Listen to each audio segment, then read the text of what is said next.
John chapter 13 is where we are going to camp out tonight. You can follow along also on the Bible app. There's a way to get to the sermon notes that you can find on your little handout there with announcements if you want to follow along that way. So in 1962, a man by the name of Thomas Kuhn wrote a book that really changed and shifted the way we thought about the history of science.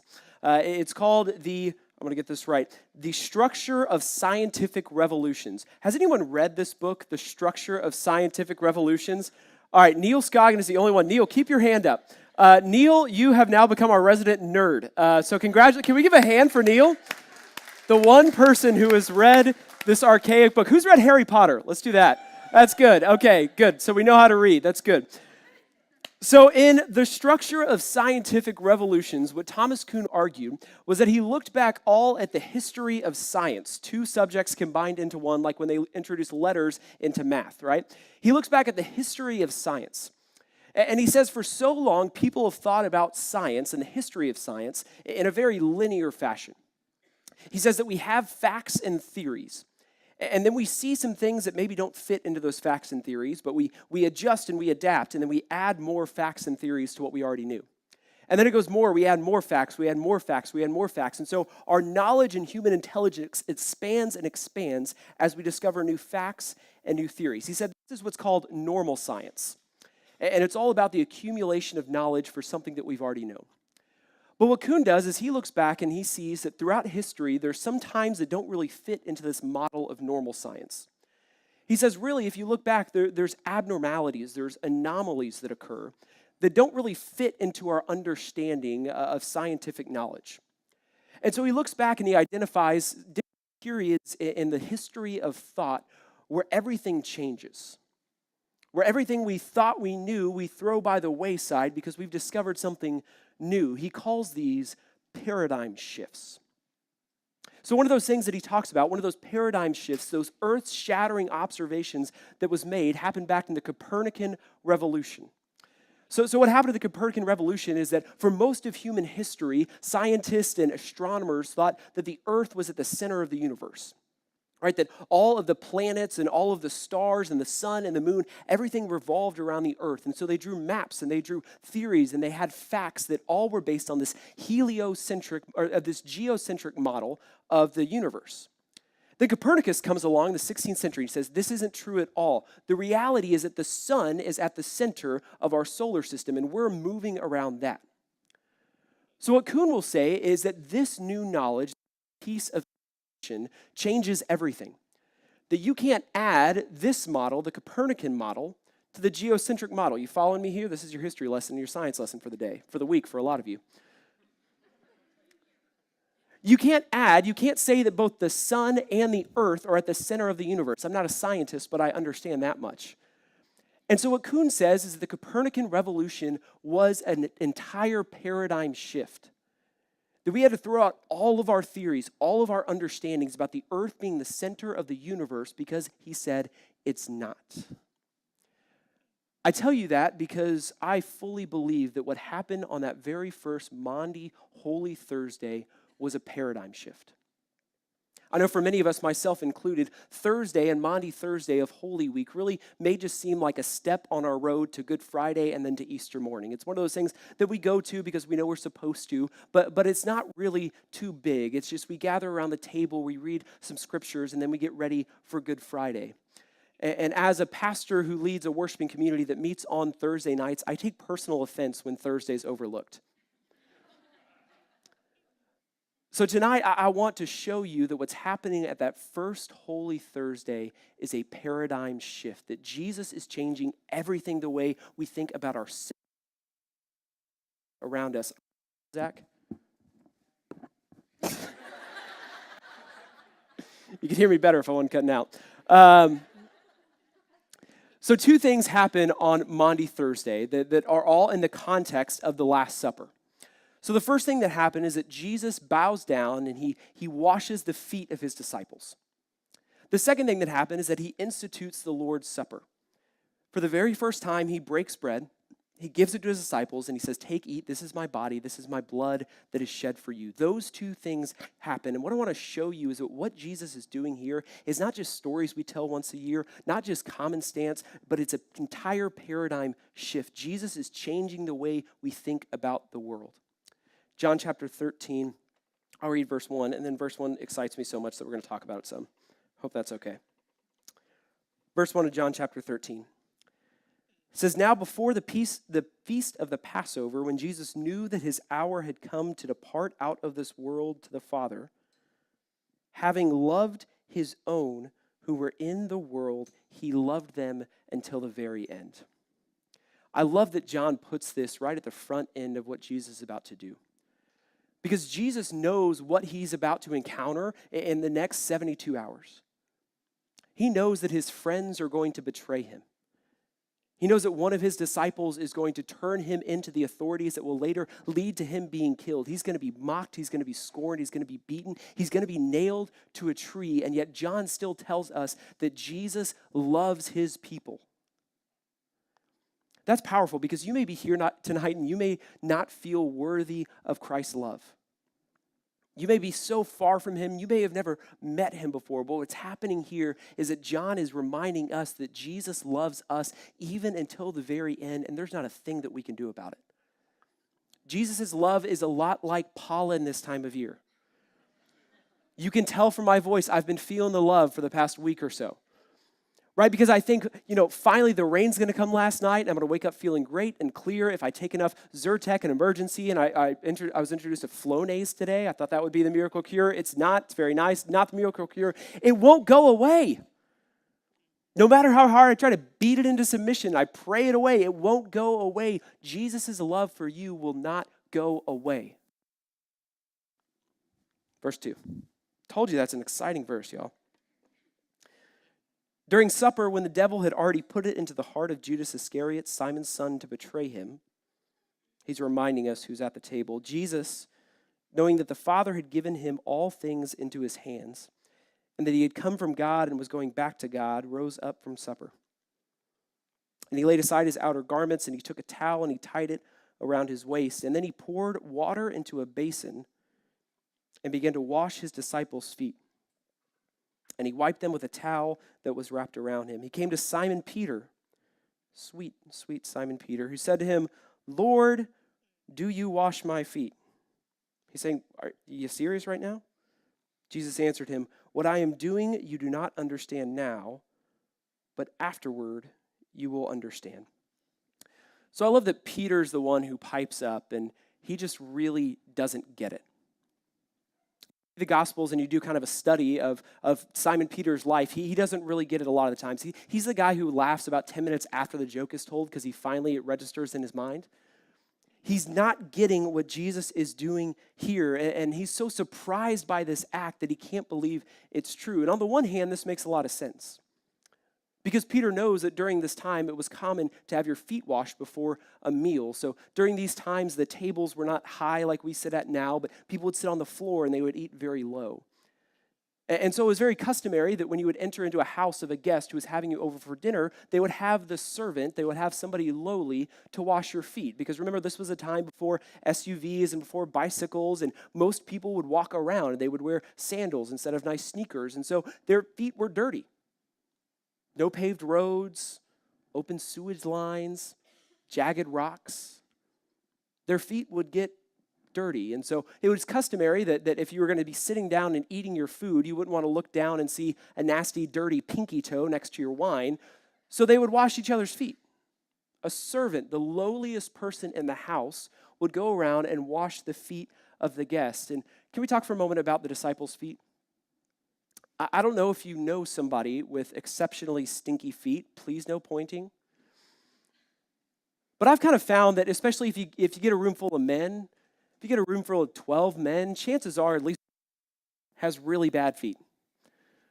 Right? And we don't know about the disciples. We don't know how far they've had their feet washed last. We don't know if maybe they got to Jerusalem, went saw some friends, went to go pray, walked around. We don't know what they've stepped in. And yet still, Jesus washes their feet. I think that's a reminder for us that it doesn't matter where we've traveled. It doesn't matter if you've walked places that you know you shouldn't have walked. It doesn't matter how dirty you feel. Jesus still washes every single one of their feet. Remember, he washes Judas' feet. He washes the feet of the man who is about to turn him in and betray him with a kiss for some pieces of silver. He washes Peter's feet, the one who's going to deny him 3 times. He washes the feet of those who weren't at the foot of the cross because they were so scared and confused that they had already abandoned him within a night. Yet still, he gets down and he washes their feet. But Peter can't believe it. And I think he can't believe it because it's maybe hard for many of us to believe it as well. Because many of us think maybe deep down, and we don't want to think this way, but we think we have to deserve something. So when Jesus gets down to wash Peter's feet, he thinks, I don't possibly deserve this, and he doesn't. This is the fancy theological term we call prevenient grace. You maybe have heard it as common grace. This is the idea that no matter who you are, God's love is for you. God's goodness, God's mercy, God's grace pours out on everyone, for the Christian and for the atheist, for the Buddhist and for the Muslim, for the nun, whatever that is, and for the NUN. For everyone, it pours out on us. The beautiful sunset, a beautiful sunrise, that's God's prevenient grace. The birth of a child, a new job, that's God's prevenient grace. A coupon for a free Chick-fil-A sandwich is God's good favor and prevenient grace. It's for everyone. But I think many of us, and maybe Peter in this moment, kind of reveals that he doesn't have a proper understanding of grace. Because grace is undeserved. This is the paradigm shift that Jesus is trying to show, that you don't deserve what I'm about to do for you, but I'm going to do it anyway. We think too often, and I think people during this time, and I think people even now, if we're honest and if we dive deep, I think our Christianity sometimes resembles karma a lot more than it does the religion that Jesus is establishing here.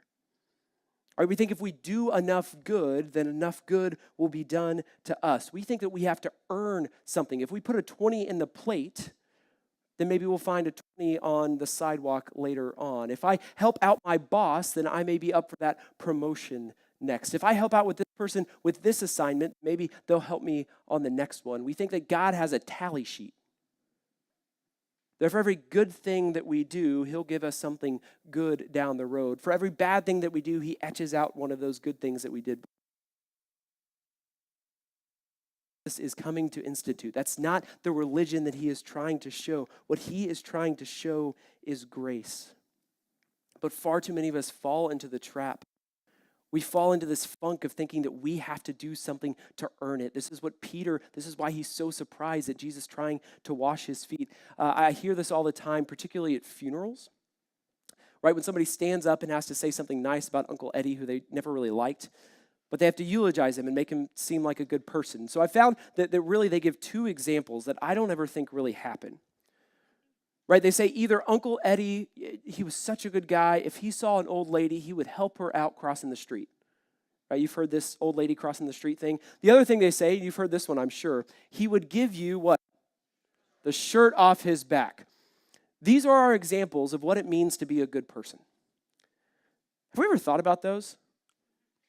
Right, because I could be wrong here, but I have seen very few geriatric women who need help going from their bridge club to Luby's at 4:15 for dinner and need your help across the street. Right, and how often do we see a needy or a homeless person walking down without a shirt on, and old Uncle Eddie's over there ripping off his, say, hey, bro, I got one for you. We think this is what it means to be a good person, but Jesus is coming in to shift that paradigm. To say that's not what it's all about. He's saying, I'm going to serve you, and then you're going to serve others. Not to earn my favor, but because you have it. This is a paradigm that Jesus has been trying to shift for so long, but still Peter doesn't get it. Jesus says in Matthew 25:40, truly I say to you, as you did it to the least of these, my brothers, you did it for me. In Mark 9:35, he says, if anyone would be first, he must be last of all and servant of all. In Matthew 23:11, he says, the greatest among you shall be your servant. In Mark 10:43-44, Jesus redefines what it means to be great. He says, "But whoever among you would be great must be your servant. And whoever would be first among you must be slave of all." Jesus is redefining and shifting our paradigm on what it means to be great.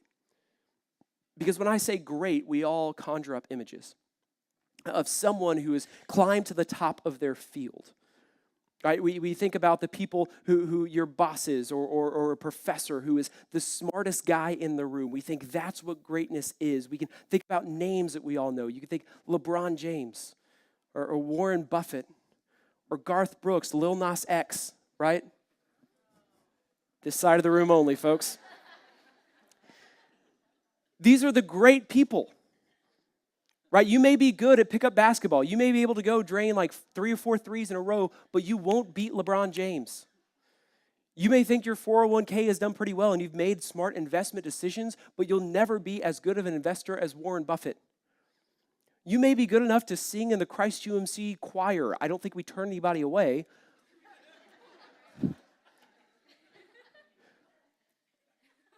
But you'll never entertain like the great Garth Brooks. And so what happens is that many of us think, well, then how will I ever be great? If I won't ever be the best, and chances are there's always going to be somebody better than you, then how can I be great? Jesus gives us the answer after he washes his disciples' feet. Jump down there to verse 12, John 13. This pollen's getting to me, folks. Love of God. Verse 12. When he had washed their feet and put on his outer garments and resumed his place, Jesus said to them, "Do you understand what I have done to you? You call me teacher, you call me Lord, and you're right, for I am. If I then, your Lord and your teacher, have washed your feet, you also ought to wash one another's feet. For I've given you an example that you truly should do just as I have done to you." Jesus says, you think I'm great, I'm washing your feet. Jesus says, do you want to be great? Go wash each other's feet. While we're talking about that, as you leave tonight, everyone's going to get one of these. We believe that when Jesus says to do something, it's a pretty good idea to do it. And so we're going to give you these. And it's a service of foot washing that you can do at home. And I'm going to encourage all of you to do this with your family or your friends or your roommates or whoever you can. Wash each other's feet. Men, I'm going to especially challenge you to wash the feet of your wives and your wives, hopefully only one.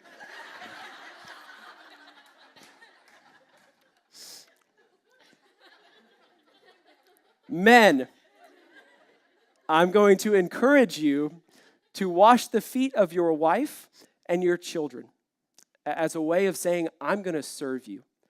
Hey, and it may feel silly. You may be in the bathtub and it may get kind of silly. If it turns into a foot massage, men, you'll earn extra points. But it's a symbolic way of you saying, hey, I'm going to serve you like Jesus wants me to and like he serves us. So I'm encouraging you, do this tonight. Right? Make a note of it as soon as you get home. There's some scripture in there that we've just read. There's what to do with washing, and then there's a prayer for you all to pray at the end. You'll be getting one of these as you leave today. But what Jesus says is you wash each other's feet, because if you want to be great, you've got to be a servant. And how do you be a servant? You wash each other's feet. And how we view other people, how we serve other people, and how we become great in God's eyes all starts with how we view ourselves. It matters what we think of other people, but really it matters what we think of ourselves. And when I meet people, I can usually categorize them into one of 3 different camps. Some people, when they look at other people, they look down. Right? They think, I'm better than that person. I make more money than them. I am happier than them. I am prettier than them. I am thinner than them. These are the guys with the really big trucks, right, that have never seen dirt. They look down on you.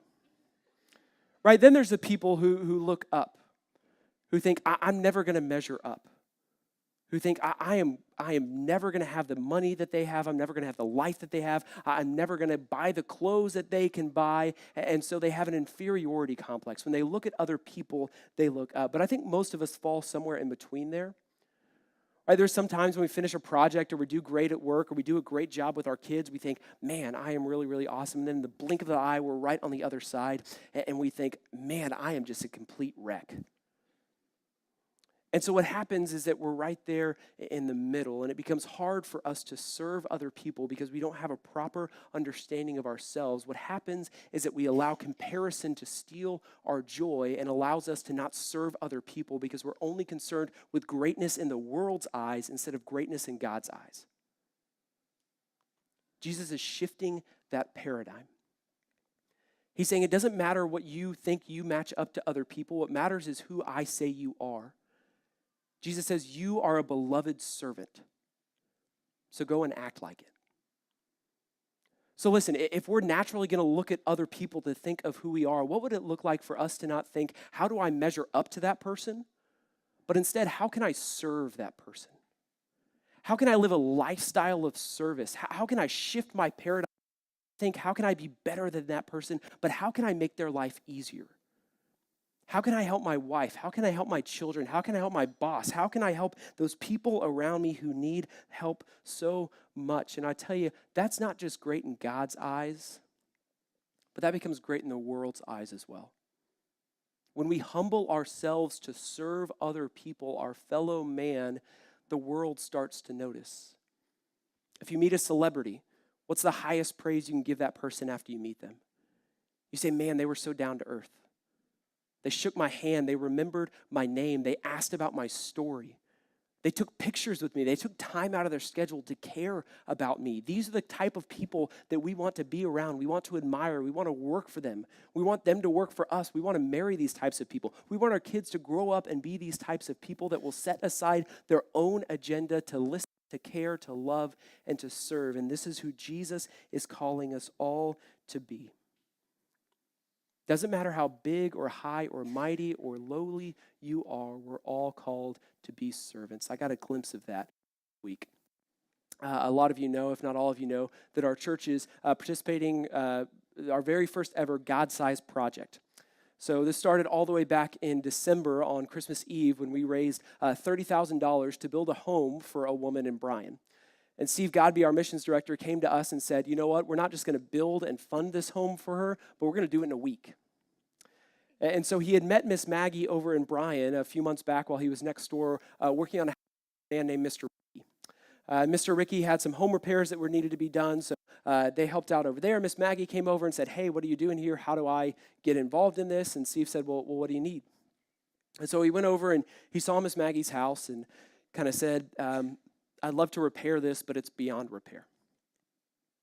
She said, okay. He said, well, let me think about it a little bit and I'll get back to you. And she told me she never thought she would hear from Steve again. But a few months later, she gets a knock on her door and it's Steve. And she says, Miss Maggie, I can't repair your house, but what if I build you a new one? She said she was floored at the faithfulness of God. And so that's what we did. They knocked down the house last week. They've been rebuilding it ever since. I got to go out Monday and Tuesday to work on the project. I've told a lot of you before, I am absolutely worthless with any sort of tools. My job Monday, I kid you not, was to hold a 2x4, because it's not a 2x4, it's a 2x4, was to hold a 2x4 to hold up a piece of OSB board, learned what that was, while people nailed it in. That was my job, right? Hold a piece of wood. I was barely qualified for that. But I show up Tuesday, and I asked Steve, hey, what can I do? And he said, we're going to paint the outside of the house, so why don't you go help Mr. Ricky? I said, is that the same Mr. Ricky? He said, yeah, it's the same Mr. Ricky. And so I go over and introduce myself to Mr. Ricky. One thing I didn't mention was that Mr. Ricky only has one arm. And he was going to paint the side of this house. He says, I'm an artist. I've been doing this for 30 years. And so I got to help out Mr. Ricky paint the side of a house. He'd throw the sprayer over his shoulder. He would climb up the ladder. He'd start spraying. My job was to make sure the windows didn't get paint on. Really, again, high-skilled job. But then we'd climb back down. He would hoist up his ladder. We'd shift it around. He'd move around rocks and blocks and wood to make sure everything was stable. And we worked like that for a couple hours. And I thought, what a beautiful picture of the paradigm shift that Jesus is instituting on Holy Thursday. Because here's a man that I could be wrong, but my guess is he probably doesn't have $1 million in the bank. My guess is that he's not a celebrity who millions of people know his name and care about what he does. But in my eyes, Mr. Ricky's great. And in Jesus' eyes as well, Mr. Ricky's great. Why? Because he follows the commandment that Jesus gives on that first Maundy Thursday. Down a little bit more in verse 34. Jesus says, "A new commandment I give to you, that you love one another just as I have loved you. You also are to love one another. By this, by your love, by your paradigm-shifting, earth-shattering, world-altering love and service for your neighbor, by this, all people will know that you are my disciples, if you have love for one another." Jesus says, do you want to change the world? Go love your neighbor. He says, you want to be great? Serve the person down the road. He says, you want to be my disciple? Then love like it. Jesus bends down and washes his disciples' feet. He shows them what service is, not to earn something, but to be great. And then he says, just as I have done for them, you go and do likewise. Let's pray.